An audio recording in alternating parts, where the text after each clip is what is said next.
A round of applause for the loss against the Raptors, 127-109. The Sixers go down, but they go up in another way. We'll discuss it here on Locked On 76ers.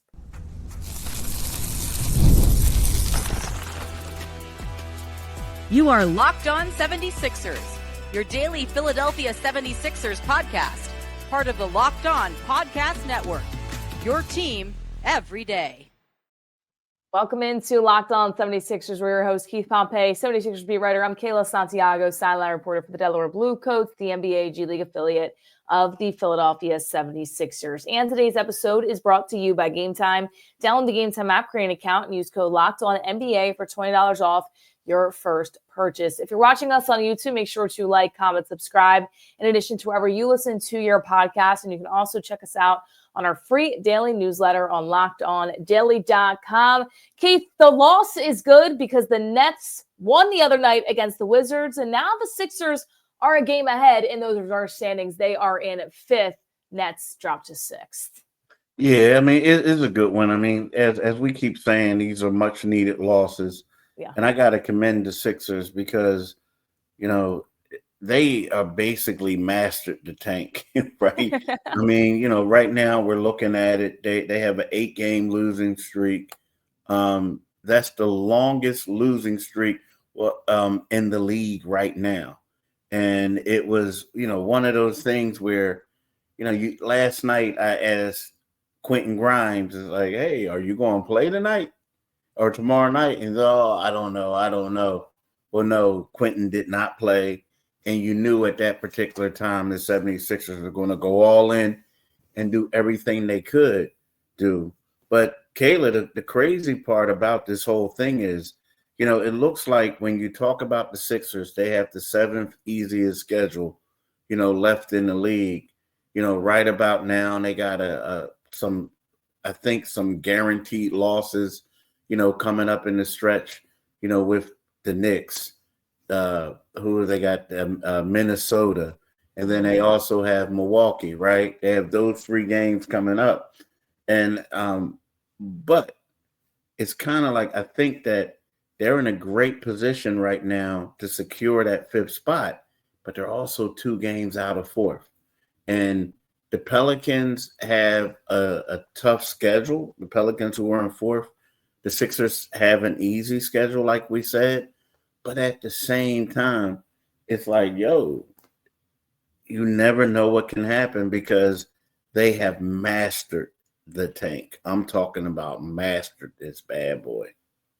They have put a depleted roster together so well that they are losing games, not only losing games, being dominated against these teams in the Raptors and other squads as well. And they're just figuring out how to go out there and lose and have guys rest at the perfect time. Quentin Grimes resting. I said, oh boy, here we go. This is an automatic loss at this point. And the Pelicans are a team, as you alluded to, Keith, they are just 2 games below the 76ers, or above, you could say, in 4th place in those reverse standings. Pelicans a little bit tougher of a schedule, and I don't know if they're going to lose 2 more games. They got the Clippers coming up, the Lakers, the Bucks, the Nets, maybe. You never know. Brooklyn might be really trying to lose too, realizing they don't want to go up too much in these NBA overall standings. The Bucks, the Heat, and the Thunder to round off the year. They just were able to defeat the Hornets, though, 98-94 as well. But you're absolutely right. I mean, the game last night, looking at it, the Raptors won 10 of their last 15 as well. RJ Barrett scored 31 points. I mean, Lonnie Walker went out there. Jalen Hood-Schifino as well went out there. They did their thing. But this team is not going to win against an NBA roster right now. No, I mean, they may surprise you. I mean, the thing is, they may surprise you and may steal 1 or 2. But, you know, when we look at it, you know, the 76ers only played 9 guys yesterday. Right. So when you think of that 9 and you think of, it's crazy. the guys who came off the bench were Jalen Hood-Schifino, Marcus Bagley, Alex Reese, and Philip Wheeler. Right.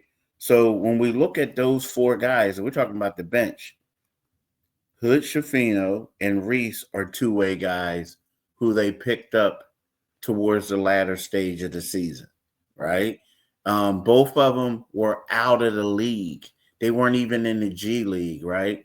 They were like basically out of the NBA, like whatsoever. They didn't play anything. So then the other two guys, Marcus Bagley and Wheeler, were playing in the G League guys who they gave 10-day contracts to.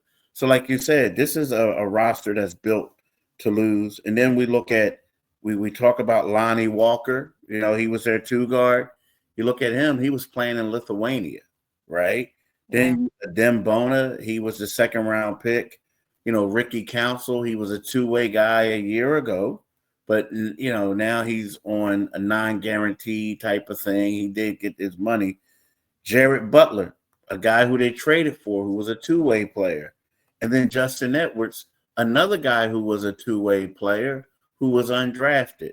So when you look at it, yeah, you have to say the way that this roster is constructed, there's going to be a point in the 3rd quarter. They play hard, but there's going to be a point in the 3rd quarter where the other team just says, you know what? Let's just hit them with a couple haymakers, stun them a little bit. We're going to be up by 15. Hit them again, we're going to be up by 25. And that's the thing that's been happening just because they don't have the horses.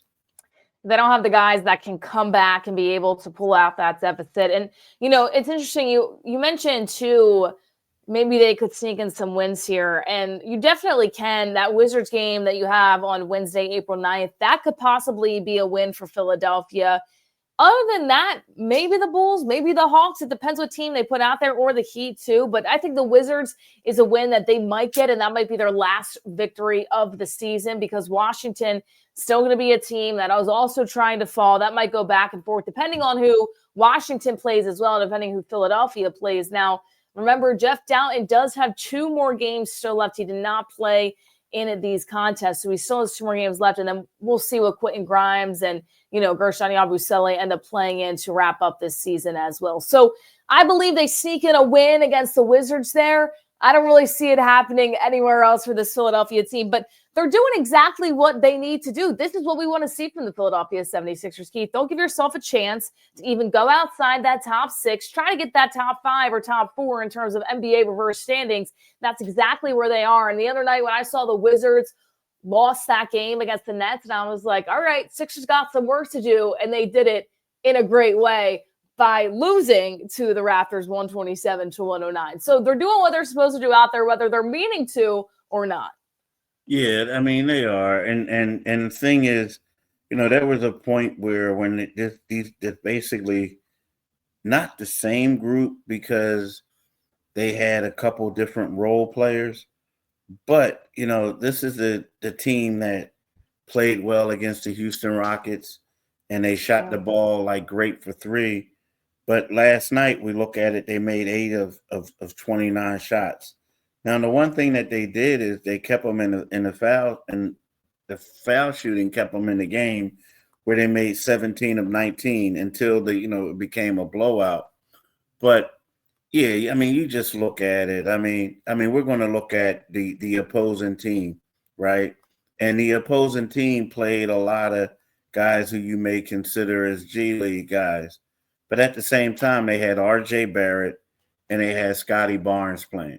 You know, the 76ers don't have anybody who can guard those guys, right? They just don't, who can match up with them. But, you know, the one thing that's really been standing out to me is that, you know, a lot of these guys are looking at these games as, and we talked about it before, as like showcases. And I felt like, you know, Lonnie Walker yesterday was a great game for him, because he had 23 points. He had 7 assists. He shot 10 for 18 from the field. So it's kind of like he's trying to prove and show people that, you know what, yeah, this team is tanking, but I'm using this as my showcase to let people know that I deserve to remain in the NBA.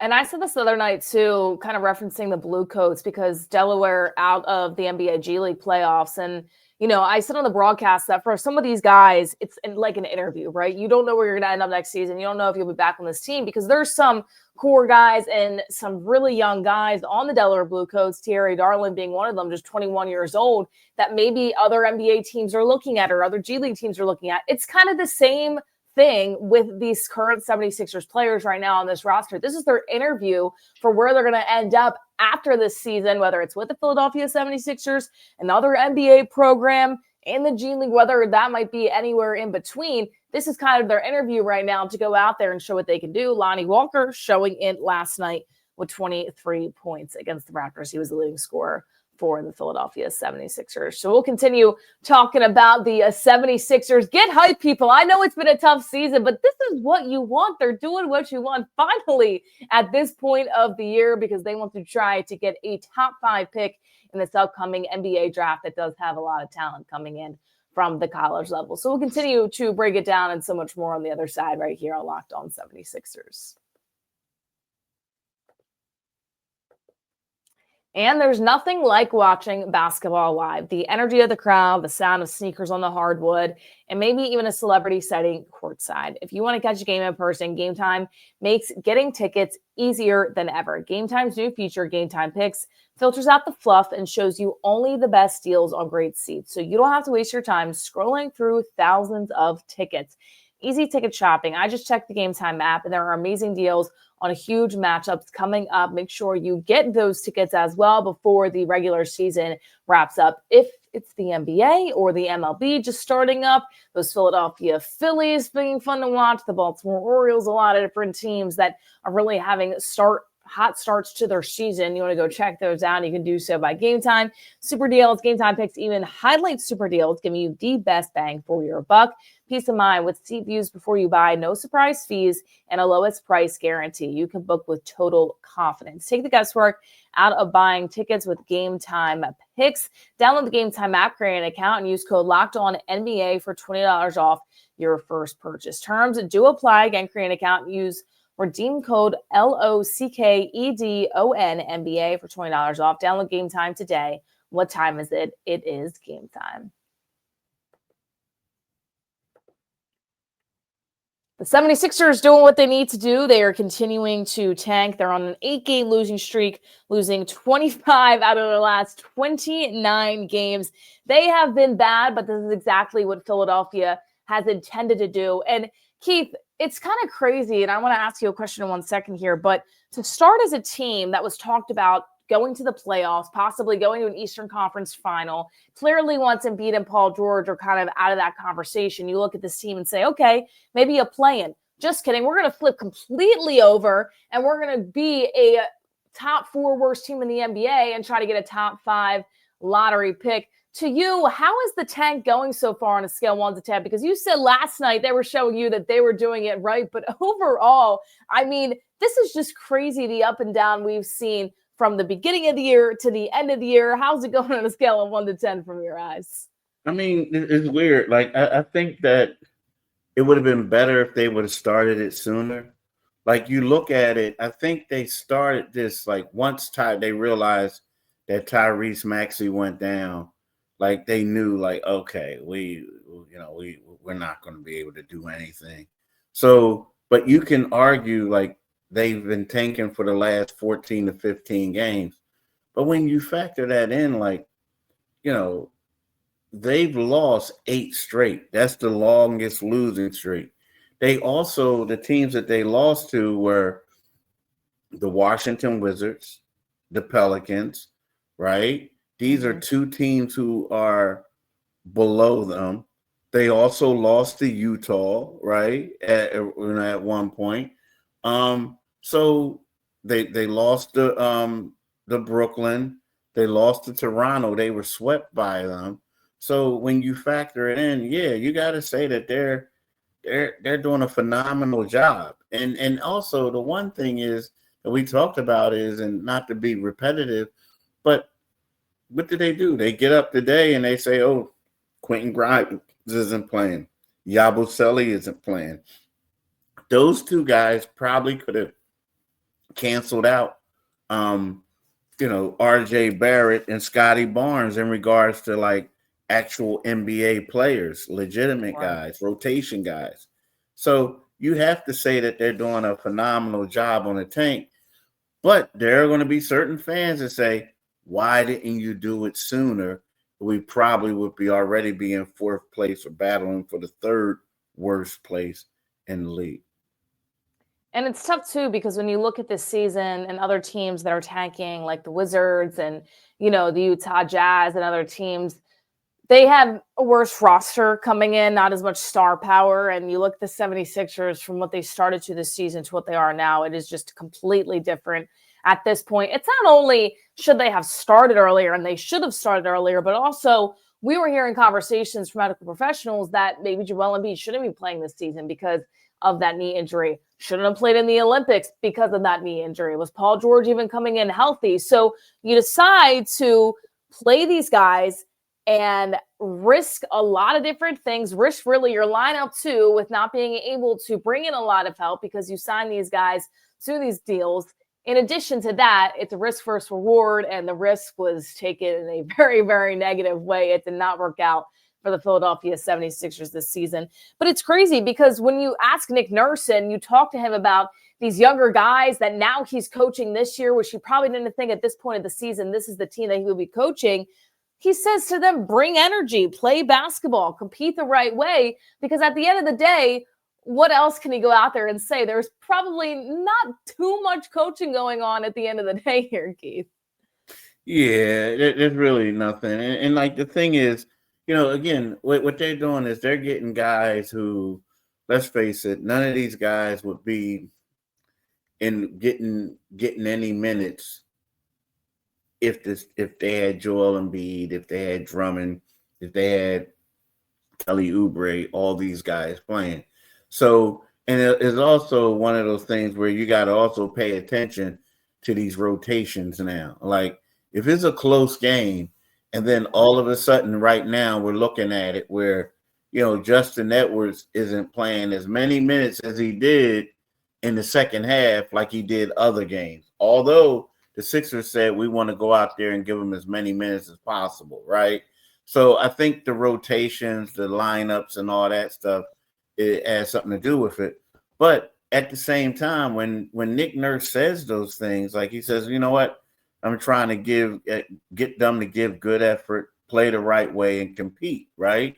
I mean, he's being honest. He wants these guys to go out there and play hard because basically he knows that this right now for several of these guys, they're not going to be able to make the Sixers team next year.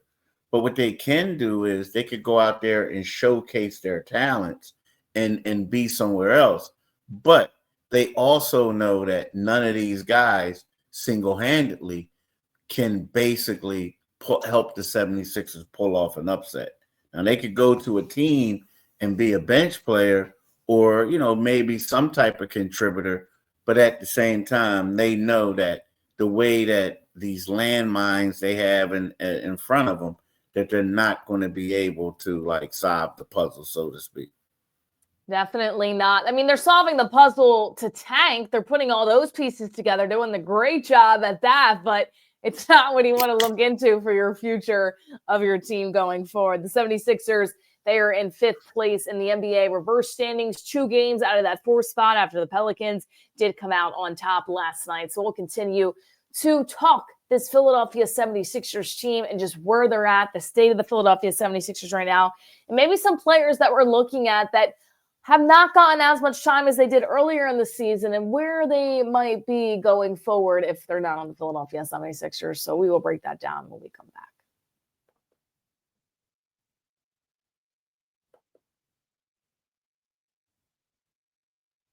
All right, so Justin Edwards is interesting. And Keith, I want to go kind of back to your point about maybe not seeing him as much in late game situations. I feel that he played better when he was on the court at the same time with a guy like Tyrese Maxey. With his performance as of late, do you think it hurts his chances a little bit if the 76ers want to try to take a look at him next year to try to keep him on the team with the Tyrese Maxey, Paul George, and Joel Embiid? How do you evaluate kind of maybe a little bit of his drop-off in terms of consistency being late in those lineups and everything with Justin Edwards at this late in the season? I think he's going to be fine. And the reason why I'm saying that is because, they're not looking at him to fulfill this type of role that he's fulfilling, right? Last night he had 12 points. He had 7 rebounds, 4 assists. But he shot the ball 6 for 17, which isn't good. he was 0 for 4 on threes. But what they like of him is that, he can be a guy who, if need be, he can stick a three. But for the most part, remember, they had him being kind of like an energy guy who was guarding the opposing team's best player. Mhm. So, like, even down to, I'm just saying, I'm just throwing him out there, even down to Quentin Grimes, the role that he's playing right now is not going to be the role that he's going to play when the 76ers big three come back of Embiid, Paul George, and Tyrese Maxey. So with that being said, no, it's not going to impact Justin. I think it'll be more of a problem if he was out there beasting everybody and he's like, hey, guess what? Now you're going to have to give me the ball. But right now, they're looking at him as an energy guy, and that's the role that he's going to play. He's not and never going to shoot 17 shots when the big three are around. No, and he'll fit in nicely with his game with the big three plus sharing the game plus whoever the 76ers bring in from the draft that they're able to fit in. But on the flip side of that, somebody who was in his same position last year in terms of being a two-way player, getting a standard deal, Ricky Council. And he's somebody that we've been a little bit hard on, I think, rightfully so, because his numbers weren't spiking up as much as we expected, especially with this depleted roster right now. He was thinking a little bit too much, going to the rack, kind of a little bit out of control and not seeing the Ricky Council energy that we were used to. Last night, a decent game, 17 points, 11 total rebounds, had a double-double in 36 minutes. On the flip side of Justin Edwards, where do you see Ricky Council going forward with the 76ers? Because he's an energy guy coming off the bench, but to me, Justin Edwards fits in a lot better with what you're expecting to have back next season than Ricky Council does. Yeah, he does. But I also think that they're kind of like, they're a little bit different players. And then you can always have a lot of wings. The funny part is, like, when the 76ers were trying to win, Ricky Council played extremely well. Like, he was one of their highlights. Like, him and KJ Martin were like playing extremely well. I think the problem right now with Ricky is that I think that he needs to stop thinking and just go out there and play. Like, when you look at it, sometimes you feel like he's trying to do too much as opposed to just doing a beeline and racing to the rim and showing off his athleticism. I mean, he did that the last two nights where he got a defensive rebound and sprinted up the court and scored layups. He did that on separate occasions and on both nights. That's how he has to play. To me, if he doesn't play that way, he could be in trouble. Because when he tries to, like, be a little fancy and try to do all these other things, he gets himself in trouble and he doesn't play well. So for me, if he goes and he just continues to be an energy guy, just don't think too much, just go out and do, he'll be fine. But if he wants to be this guy taking dudes off the dribble, doing this loopity-loop reverse layup, yeah, Ricky won't be on the team next year. And it's interesting because Ricky Council, the last time he was on assignment to the Bluecoats, we kind of went back and forth about it. And it was the same thing. You bring him down to the G League to try to get that confidence up, to be able to show him that he can go out there and play the game freely that he wants to play. And he had 40 points. Now, it should be easy for Ricky Council to go in the G, and that's no disrespect to those guys at all, to go in the G League, though, and score 40 points. That's what should happen if he gets sent down there. But kind of the transition hasn't really been there of translating that to consistently being able to play freely and out of his head. And he's got 7 games left. So to me, these 7 games, I'm really, really looking at Ricky Council to see how he's going to play, if he's going to play more freely, get out of his head a little bit, because once again, these are the interviews for these guys to see where they end up a year from now. And this is what happens when we talk about NBA players and we talk about a lot of the times it's a Joel Embiid, it's a Tyrese Maxey and Paul George. There's more guys like a Ricky Council and a Justin Edwards that are just trying to stay on a team or are trying to stay in the league and go to a different NBA team.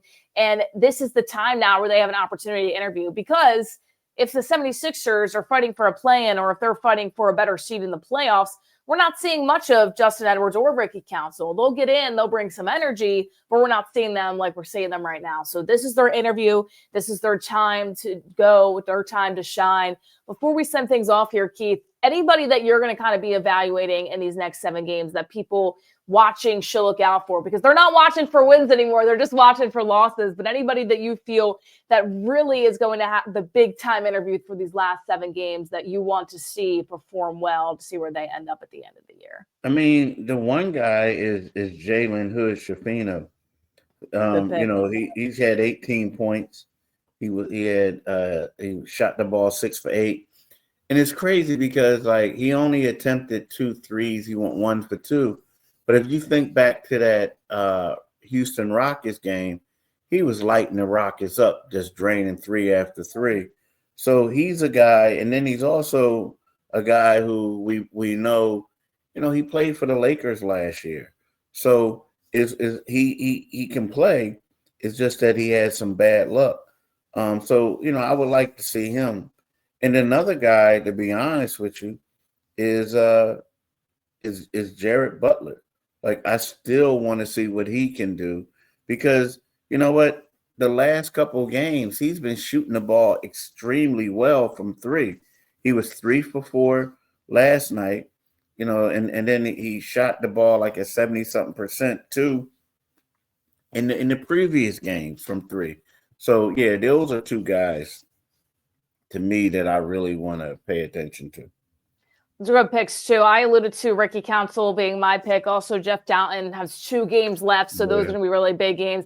I got to talk to him at the Blue Coats season finale. He had 27 points as leading scorer, and I asked him what he's looking forward to most, just playing in these next, 2 Sixers games.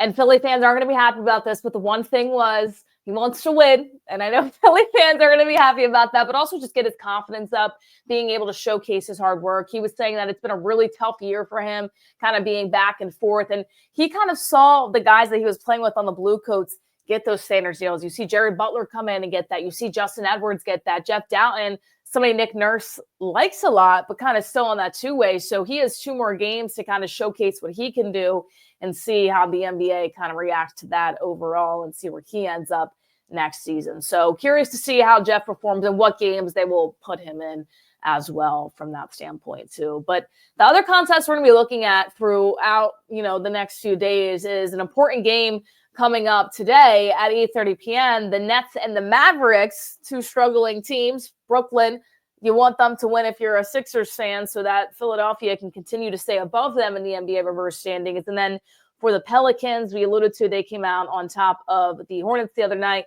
They played the Clippers on Wednesday. Most likely going to be a loss for the Pelicans. I'd be shocked if they were able to pull out a victory in that one. As for your Philadelphia 76ers, they are 23-52. They are back in action tomorrow at 7:30 p.m. against the Knicks. And another must lose. Every game at this point of the season is must lose for Philadelphia in those reverse standings, and they fall to the Raptors 127-109. Let us know how you're feeling in the comments about this team and who you want to see perform throughout the 7 games that the 76ers have left, who you like out of this younger squad on this depleted roster for Philadelphia. Well, thank you all so much for tuning in to Locked On 76ers. For Keith Pompey, I'm Kayla Santiago saying so long, and we'll see you all next time.